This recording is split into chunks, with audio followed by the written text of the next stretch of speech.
നമസ്തേ. കുറേ ആയി നമ്മൾ വിഭക്തികൾ നോക്കിക്കൊണ്ടിരിക്കുകയാണ്. കുറച്ച് ക്രിയകളും നോക്കണമല്ലോ, ക്രിയകളെ പറ്റിയിട്ട്. അതുകൊണ്ട് ഇന്നത്തെ വിഷയം ക്രിയാപദാനി. പദാനി ബഹുവചനം, പദങ്ങൾ, പദം, പദാനി. ഇപ്പോൾ രണ്ട് ഭാഗത്ത് രണ്ട് വാക്കുകൾ എഴുതിയിട്ടുണ്ട് ഞാൻ. കാലവാചക, ഭാവവാചക. ഇപ്പോൾ ക്രിയകളിലും രണ്ട് വകഭേദങ്ങളുണ്ട്. അതിനെ പറ്റിയിട്ട് ഡീറ്റെയിൽഡ് ആയിട്ട് ആഴത്തിൽ നമുക്ക് പിന്നീട് നോക്കാം. ഇത്രയും അറിഞ്ഞിരിക്കൂ. ഒന്ന് കാലവാചക. വാചക സൂചകമാണ്, കാലത്തിനെ സൂചിപ്പിക്കുന്നതും. ഭാവവാചക ഭാവത്തിനെ സൂചിപ്പിക്കുന്നതും. അപ്പം അതിൻ്റെ താഴെ ഞാൻ ഭാവവാചകത്തിൻ്റെ താഴെ പ്രാർത്ഥനാർത്ഥേ എന്ന് എഴുതിയിട്ടുണ്ട്. പ്രാർത്ഥന അർത്ഥേ. അർത്ഥം എന്ന് വെച്ച് കഴിഞ്ഞാൽ അർത്ഥത്തിൽ. എന്തിൻ്റെ അർത്ഥത്തിൽ? പ്രാർത്ഥന, അതായത് അപേക്ഷ, റിക്വസ്റ്റ്, ബഹുമാനത്തോടുകൂടി നമ്മൾ പറയുന്നു. അപ്പോൾ അതിന് നമ്മൾ ഭാവമാണല്ലോ പ്രധാനം. അതുകൊണ്ടാണ് ഭാവവാചക എന്നതിൻ്റെ അടിയിൽ ഞാൻ എഴുതിയിരിക്കുന്നത്. അത് ഇവിടെയോ കാലസൂചകത്തിൻ്റെ വർത്തമാനകാലം, വർത്തമാനാണല്ലോ. അപ്പോൾ അത് കാലസൂചകമായതുകൊണ്ട് കാലവാചകത്തിൻ്റെ അടിയിൽ ഞാൻ എഴുതിയിട്ടുണ്ട്. അപ്പോൾ ഇവിടെ ഒരു ചെറിയൊരു കളിയാണ്. ഞാൻ ആക്ഷൻ കാണിക്കും, നിങ്ങൾ ഏത് ക്രിയയാണെന്ന് പറയണം. വർത്തമാന കാലത്തിൽ പറയണം. അവിടെയും നമുക്ക് പ്രാർത്ഥനാർത്ഥം എങ്ങനെ വരും എന്നുള്ളതും നമുക്ക് എഴുതാം. ഇനി നമ്മൾ ആദരസൂചകമായി അങ്ങ് എന്ന് പറയാൻ എന്താണ് പദം? ഭവാൻ. ഭവാൻ പുല്ലിംഗം ശബ്ദമാണെങ്കിൽ, അല്ലെങ്കിൽ ഭവതി. ഇവിടെ ഞാൻ രണ്ടും എഴുതാണ്. ഭവാൻ പുരുഷനാണെങ്കിൽ ഭവാൻ, അങ്ങ്. നീ എന്ന് പറയുന്നതിലും ഒരു സ്ത്രീ ആദരപൂർവം പറയുമ്പോൾ ഭവാൻ അങ്ങ്. ഒരു സ്ത്രീ ആണെങ്കിൽ ഭവതി, ദീർഘം, ഭവതി അങ്ങ്. ശരി, ഇനി നമുക്ക് തുടങ്ങാം. ഞാൻ ആക്ഷൻ കാണിക്കും, നിങ്ങൾ പറയണം ഏത് ക്രിയയാണെന്ന്. വർത്തമാന കാലത്തിൽ നിങ്ങൾ പറഞ്ഞാൽ മതി. അവിടെയും രണ്ട് പ്രാർത്ഥനാർത്ഥം എങ്ങനെ വരുമെന്ന് നമുക്ക് നോക്കാം.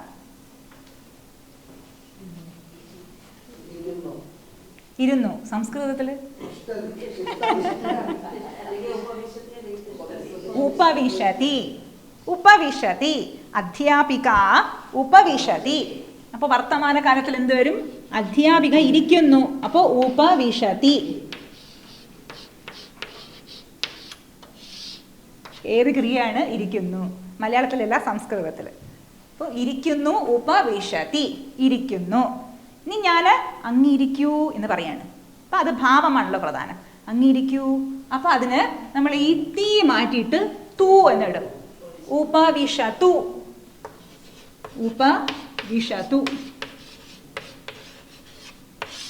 ഇനി വീട്ടിൽ അതിഥിമാർ വരുമ്പോൾ സംസ്കൃതത്തിൽ പറയണം ഭവാൻ ഉപവിശതു.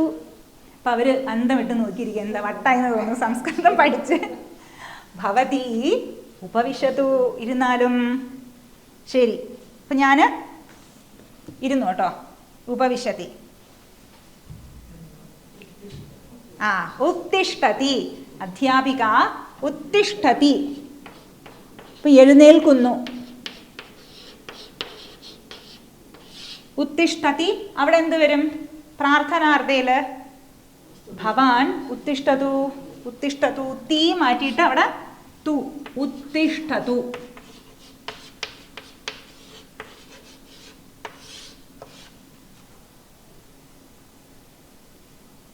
അടുത്തത്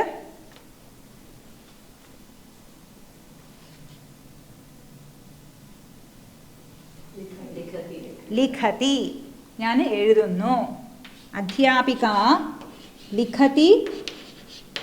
വർത്തമാനകാലം ഭവാൻ ലിഖതു. ഭവതി ലിഖതു.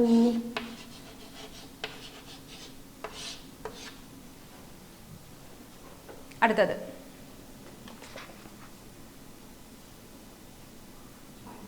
പഠിക്കുന്നു. പഠതി. അധ്യാപിക പഠതി.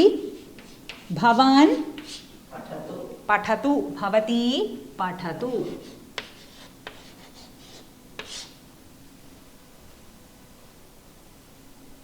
ഈ ഫുൾ സ്റ്റോപ്പിന് നമ്മൾ ഇതിനെന്താ പറയുക സംസ്കൃതത്തിൽ? ദണ്ഡം എന്ന് പറയും. ദണ്ഡം.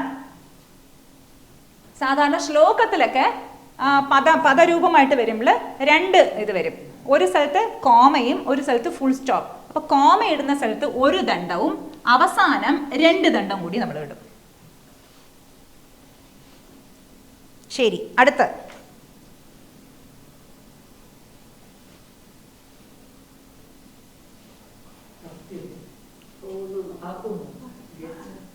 പറക്കുന്നു എന്നും പോലെ തോന്നും അല്ലേ. ഗംഗ, സരസ്വതിയൊക്കെ എന്താ ചെയ്യാ? അതിനെന്താ പറയാ? ഒഴുകുന്നു. വേറെ പദം? പ്രവഹതി, പ്രവഹിക്കുന്നു അല്ലേ. പ്രവഹിക്കുന്നു, എല്ലാത്തിനും മലയാളത്തിലുണ്ട്. പ്രവഹിക്കുന്നു, അപ്പോ പ്രവഹതി.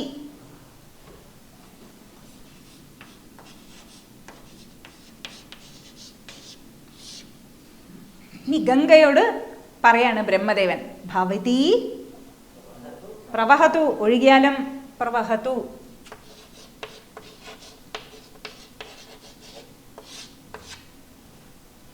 ഇനി സീരിയസ് ആയിട്ട് ഒരു കുട്ടി ഇരിക്കുകയാണ്. അപ്പോൾ അധ്യാപിക വന്നിട്ട് എന്തോ ഒരു തമാശ പറഞ്ഞു. അപ്പോൾ കുട്ടി എന്ത് ചെയ്തു? ഹസതി, ഹസതി. എന്നിട്ട് കുട്ടി പറയാണ് ഭവതി അപി ഹസതു.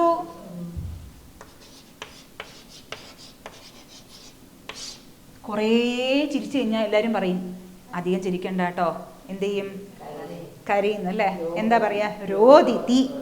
പക്ഷെ അത് നമുക്ക് പറയണ്ട, കാരണം അത് ഇത്ര ഒരു പ്രത്യേകമായിട്ടുള്ളൊരു ക്രിയാപദമാണ്. അതുകൊണ്ട് അത് നമുക്ക് രുദതി, രുദതി എന്നും പറയും. രുദതിയാണോ രോദിതിയാണോ രണ്ടും പറയും തോന്നുന്നു. ശരി, ഇനി നിങ്ങൾ പറയൂ വേറെ ക്രിയകൾ. അരിയ, അരിയ, അതിനെന്താ പറയാ? കട്ട് ചെയ്യാ. ഇംഗ്ലീഷിലാണല്ലോ. കാട്ടന, അത് ഹിന്ദിയിലാണല്ലോ. ശരി, നമ്മൾ കട്ട് ചെയ്യുമ്പോൾ എന്താകും? അത് കഷ്ണങ്ങളാവുമല്ലോ അല്ലെ. കഷ്ണത്തിന് എന്താ പറയാ? ഖണ്ഡഹ അല്ലെ. ഖണ്ഡഹ. അപ്പോ ഖണ്ഡനം ചെയ്യ അല്ലെ. അപ്പൊ അതിന് ഖണ്ഡയതി, ഖണ്ഡയതി, ഖണ്ഡയതി. ഭവതി ഗാജരം ഖണ്ഡയതു. ഗാജരം ക്യാരറ്റ്, ക്യാരറ്റ് കട്ട് ചെയ്താലും ഭവതി ഗാജരം ഖണ്ഡയതു.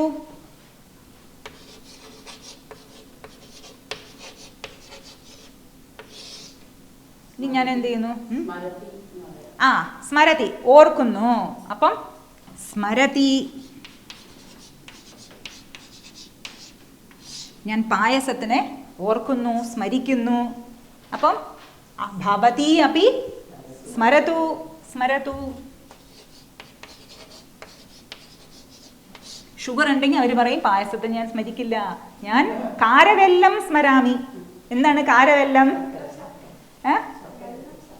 അല്ല, സംസ്കൃതത്തിൽ നമ്മൾ കണ്ടുവല്ലോ, കാരവെല്ലം, കൈപ്പയ്ക്ക. ഷുഗർ ഉള്ളവര് അഹം കാരവെല്ലം സ്മരാമി, ഞാൻ കൈപ്പയ്ക്കയെ ഓർക്കും, പായസം പിന്നെ വേറെ പറയൂ നിങ്ങൾ. സമർപ്പയതി, സമർപ്പയതി. എന്തിനെ സമർപ്പിക്കുന്നു? അഹം അല്ല, ഞാൻ എന്നെ തന്നെ സ്മരിക്കുന്നു. മാം സമർപ്പയാമി എന്ന് വരും. സമർപ്പയതി. ഭവതി അപി സമർപ്പയതു.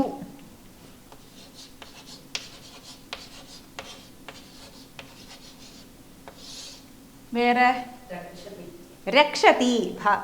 ഈശ്വരഃ സർവം രക്ഷതി. അപ്പം പ്രാർത്ഥനാർത്ഥയിൽ എന്ത് വരും? രക്ഷതു.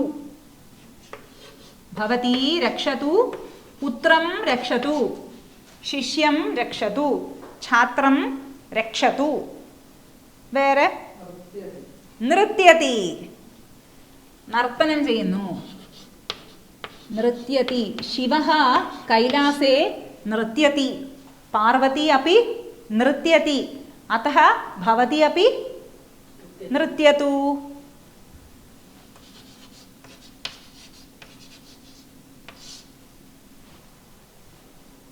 വേറെ ആനയതി. ആനയതി എന്താണ്? കൊണ്ടുവരുന്നു. ഭവതി പായസം സ്മരതി, അഹം പായസം ആനയാമി, ഞാൻ കൊണ്ടുവരുന്നു. ആനയതി. അപ്പൊ കൊണ്ടുവരൂ എങ്ങനെ പറയും? ആനയതു.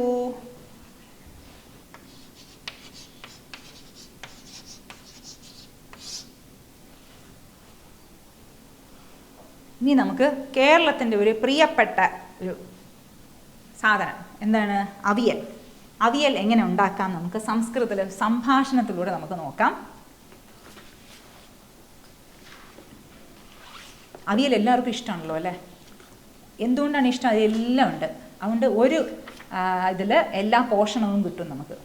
പക്ഷെ ചിലർക്ക് അത് കാരണം തന്നെ ചിലർക്ക് ഇഷ്ടമല്ല. അതിൽ ചിലർക്ക് ഈ ചേനയൊക്കെ ഇട്ട് കഴിഞ്ഞാൽ ചിലർക്ക് ചൊറിച്ചിൽ വരും. അതുകൊണ്ട് അവർ അവിയൽ കഴിക്കില്ല. ബാക്കി എന്തുണ്ടെങ്കിലും കഴിക്കും, പക്ഷെ ചേന ഉണ്ടെങ്കിൽ കഴിക്കില്ല. കഴിച്ച് കഴിഞ്ഞാൽ പിന്നെ തൊണ്ടയൊക്കെ ഇങ്ങനെ കുത്തായിട്ട് വരുമല്ലോ. അപ്പോൾ ഇതിൻ്റെ വിഷയം എന്താണ്?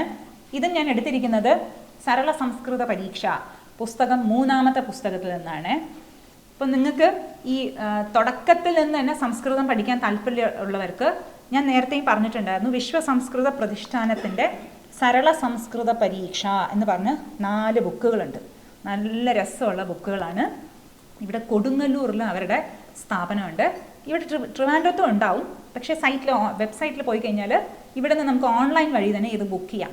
ഈ ബുക്ക് കയ്യിൽ ഇരിക്കുന്നത് വളരെ നല്ലത് തന്നെയാണ്. നല്ല സിമ്പിളായിട്ട് ചിത്രങ്ങളൊക്കെ കൊടുത്തിട്ടാണ് അവർ പല കാര്യങ്ങളും വിശദീകരിച്ചിരിക്കുന്നത്. അപ്പം ഇതിൽ നിന്നും ഒരു സംഭാഷണം.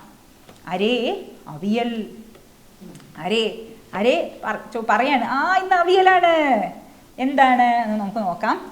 ഇത് അവിയലിൻ്റെ ചരിത്രത്തിൽ പല പല കഥകൾ കേട്ടിട്ടുണ്ട്.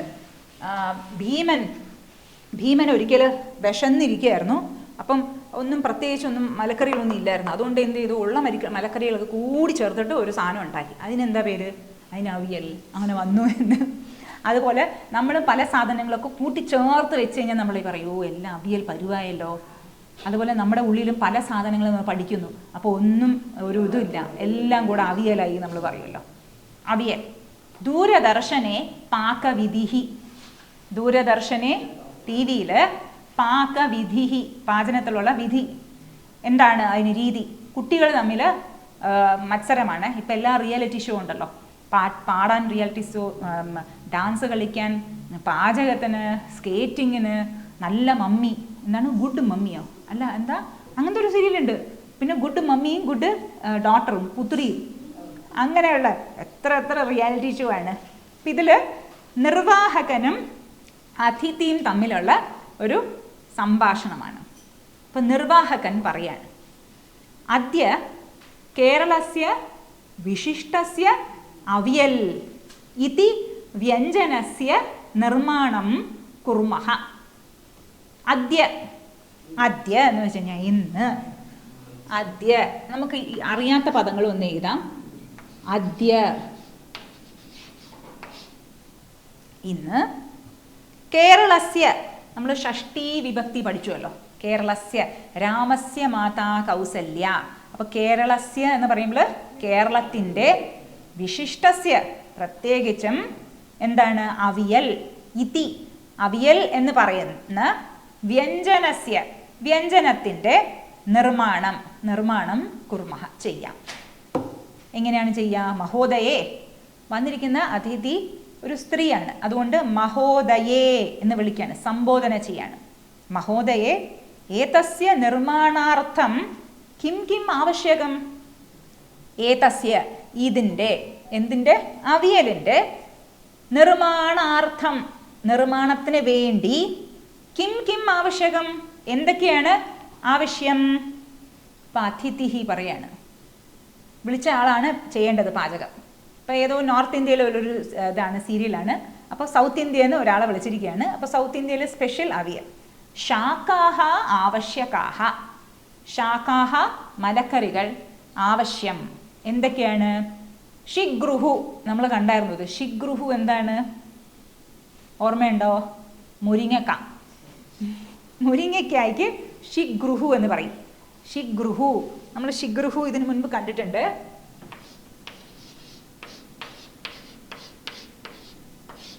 ഷിഗ്രുഹു. അതുപോലെ ചേനയ്ക്ക് സൂരണഹ. ചേന ആവശ്യമുണ്ട്. പിന്നെയോ വാഴയ്ക്ക വേണമല്ലോ അല്ലേ? വാഴയ്ക്കാണോ? അതിന് വേറെന്താ പറയാ? കായ. കായ്ക്ക് കാതലം.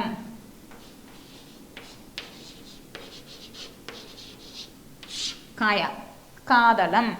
പിന്നീടോ കൂഷ്മാണ്ഡം.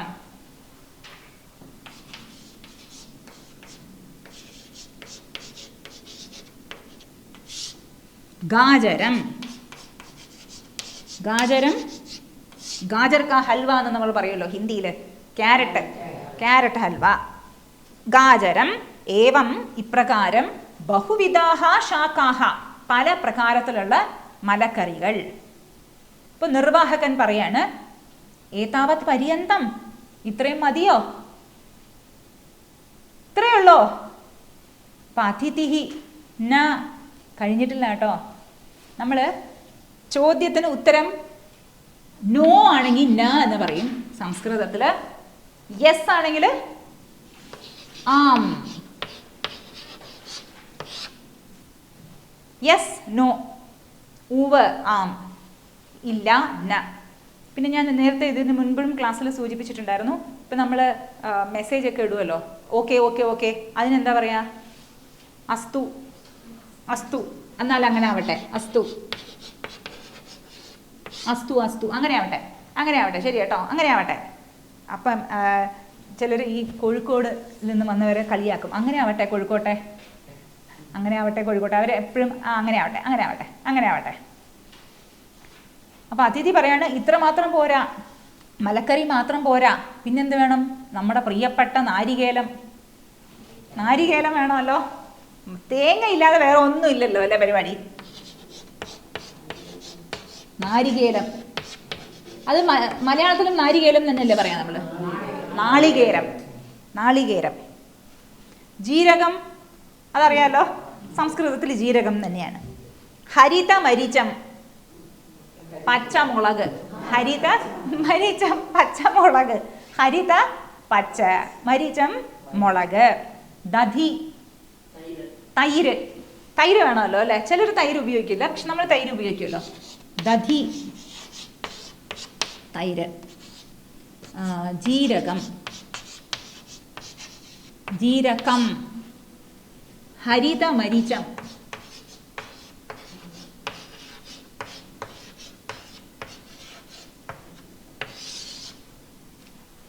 പിന്നീടോ തൈലം ച ആവശ്യകമാണ്. തൈലം എന്നാണ് എണ്ണ. ലവണം, ഉപ്പ്. യെസ്, തൈലം, ലവണം, ഉപ്പ് ഇനി വരുന്നുണ്ട്. അതിൽ ആ ഡയലോഗിൽ ഉപ്പ് വരുന്നുണ്ട്. അത് കഴിഞ്ഞിട്ട് അവർ ഇടുന്നു. ഉപ്പില്ലാതെ പറ്റില്ലല്ലോ അല്ലേ. ഉപ്പ് ഇതിൻ്റെ ഭക്ഷണത്തിൻ്റെയൊക്കെ രാജാവാന്ന് പറയുമല്ലോ. പക്ഷേ നാച്ചുറോപ്പതിയുടെ ആൾക്കാർ പറയും ഉപ്പ് കേടാണ്, വൈറ്റ് പോയ്സൺ ആണ്. ഓരോരുത്തർക്കും ഓരോ അഭിപ്രായം അല്ലേ. ഓരോരുത്തരുടെ ശരീരത്തിൽ എങ്ങനെ പിടിക്കുന്നു അങ്ങനെ നമുക്ക് പോവാം. തൈലം ച ആവശ്യകം. ശരി, ഇപ്പം നിർവാഹകൻ പറയാണ് ഏതസ്യ നിർമ്മാണക്രമഃ കഥം. ഏതസ്യ ഇതിൻ്റെ, അവിയലിൻ്റെ നിർമ്മാണക്രമഃ നിർമ്മാണത്തിൻ്റെ ക്രമം. കഥം എങ്ങനെയാണ്? കഥം എങ്ങനെ,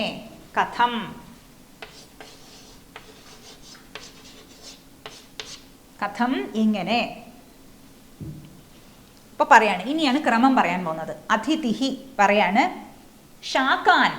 ശാകാൻ മലക്കറിയെ ലഘു കിന്തു ദീർഘ ആകാരേണ ഖണ്ഡയതു മുറിക്കുക. എങ്ങനെ? നീളത്തില്, ദീർഘാകാരേണ, പക്ഷെ കുഞ്ഞായിരിക്കണം. ലഘു കിന്തു ദീർഘാകാരേണ ഖണ്ഡയതു. ബ്രാഷ്ട്രകേ കിഞ്ചിത് ജലം ഹരിദ്രാചൂർണം ച യോജയതു. ബ്രാഷ്ട്രകേ എന്ന് വെച്ച് കഴിഞ്ഞാൽ ബ്രാഷ്ട്രകം ചീനച്ചട്ടിയിൽ എന്ത് വേണം? കിഞ്ചിത് ജലം, കുറച്ച് ജലം. ബ്രാഷ്ട്രകേ, ബ്രാഷ്ട്രകം.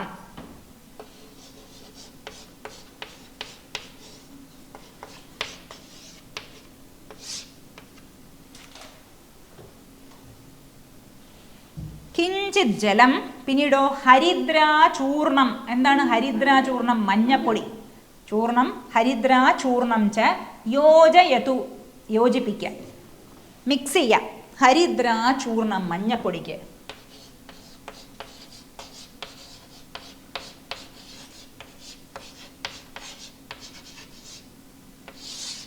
ഹരിദ്രാചൂർണം ച യോജയതു.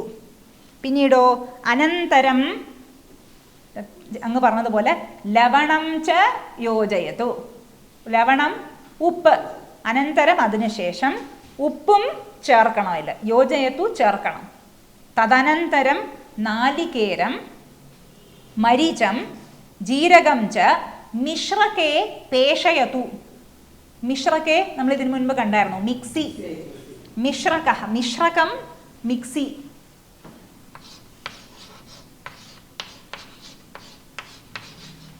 മിശ്രകം മിക്സി. മിശ്രകത്തിൽ എന്ത് ചെയ്യണം? പേഷയതു, ചമ്മന്തിയാക്ക. അതിന് പേഷയതു, പേഷയതു എന്ന് ഞാൻ എഴുതാം. അത് നമ്മൾ അരയ്ക്കുക. അത് തന്നെ പേഷയതു. തൂ നമ്മൾ ഇപ്പം കണ്ടു അല്ലേ കഴിഞ്ഞ ക്ലാസ്സിൽ. തൂ ഭാവാർത്ഥേ, നമ്മൾ ഭാവപ്രധാനമായിട്ട് പ്രാർത്ഥനാർത്ഥേ ഉപയോഗിക്കുന്ന ഇതാണ്. ശരി, അരച്ചു കഴിഞ്ഞിട്ട് ശാക്കൈഹി മേലയതു. ശാക്കൈഹി മലക്കറിയോട് യോജിപ്പിക്കുക. നമ്മൾ അരച്ചതിന് മലക്കറിയോട് യോജിപ്പിക്കുക. അന്തേ, അന്തേ അവസാനം. അന്തേ ഏത് വിഭക്തിയാണ്? സപ്തമി വിഭക്തി. അന്തത്തിൽ, അന്തിമത്തിൽ. കൃഷ്ണനിംബപത്രം. എന്തായിരിക്കും അത്? കരിവേപ്പില. കൃഷ്ണനിംബപത്രം.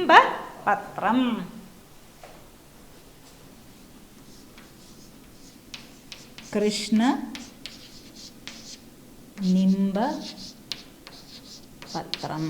പത്രം ഇല. കൃഷ്ണനിംബം. സാധാരണ നിംബം എന്ന് പറയുമ്പോൾ ഏതാണ്? നീം, വേപ്പിലയാണ്. അതുകൊണ്ടാണ് കൃഷ്ണനിംബം എന്ന് പറഞ്ഞിരിക്കുന്നത്. വേപ്പില, നമ്മളെ കരിവേപ്പിലയ്ക്ക്. കൃഷ്ണനിംബ പത്രം. പിന്നീടോ തൈലം ച സ്ഥാപയതു, ഇടുക, സ്ഥാപിക്കാറില്ല. പിന്നീടോ അവിയൽ പരിവേഷണാർത്ഥം സിദ്ധം. പരിവേഷ എന്ന് വെച്ച് കഴിഞ്ഞാൽ വിളമ്പാൻ വേണ്ടിയിട്ട് അവിയൽ റെഡിയാണ്. അപ്പോൾ നിർവാഹകൻ പറയാണ്, സത്യമേവ, സത്യം തന്നെയാണോ? കഴിക്കാൻ റെഡിയാണോ? അപ്പോൾ കഴിച്ചു നോക്കൂ, കഴിച്ചു നോക്കൂ. ഇപ്പം എല്ലാവരും ഒരു സ്പൂൺ എടുത്ത് കഴിക്കുമല്ലേ. അങ്ങനെ പല പല ഷോയിൽ പോയി പല പല വായി കഴിച്ച് കഴിച്ച് ഇങ്ങനെ ആകുമല്ലേ. പലത് എപ്പോഴും പായസം അങ്ങനെ അതൊക്കെ കഴിച്ച് കഴിച്ച് വണ്ണം വയ്ക്കുമല്ലോ. അപ്പോൾ കഴിച്ചു പോരുവാ. എന്നിട്ട് ഓഹോ അതീവ രുചികരം, അവിയൽ അതീവ രുചികരം. അപ്പം എന്തിൻ്റെയൊക്കെ കൂടി കഴിക്കാം? അപ്പം അതിഥി പറയാണ് ഓദനേന, ഓദനം ചോറ്. അപ്പോൾ ഓദനേന സഹ, ചോറിൻ്റെ കൂടെയോ, റോട്ടിക്കയാ സഹ, ചപ്പാത്തിയുടെ റൊട്ടിയുടെ കൂടെയോ, ച ഖാ ഉത്തമം, ഇത് ഉത്തമമായിരിക്കും. ഓദനം ചോറ്, ഓദനം ചോറ്, റോട്ടിക്ക റോട്ടി. പരിവേഷണം എന്ന് വെച്ച് കഴിഞ്ഞാൽ വിളമ്പുക. പരിവേഷയതി വിളമ്പുക. പരിവേഷയതി. ഓദനേന സഹ റോട്ടിക്കയാ സഹ ച പരിവേഷയിതും ഉത്തമം. വിളമ്പാൻ, കഴിക്കാൻ, വിളമ്പിയിട്ട് പിന്നെ കഴിക്കാൻ ഉത്തമമാണ്, അത് സുന്ദരമാണ്. അപ്പം ഇതാണ് അവിയൽ. അപ്പം അവിയലൊക്കെ കഴിച്ച് നമുക്ക് ഉറക്കം വരുന്നത് പോലെ ഉണ്ട്. അതുകൊണ്ട് നമുക്ക് അടുത്ത ക്ലാസ്സിൽ നമുക്ക് നോക്കാം.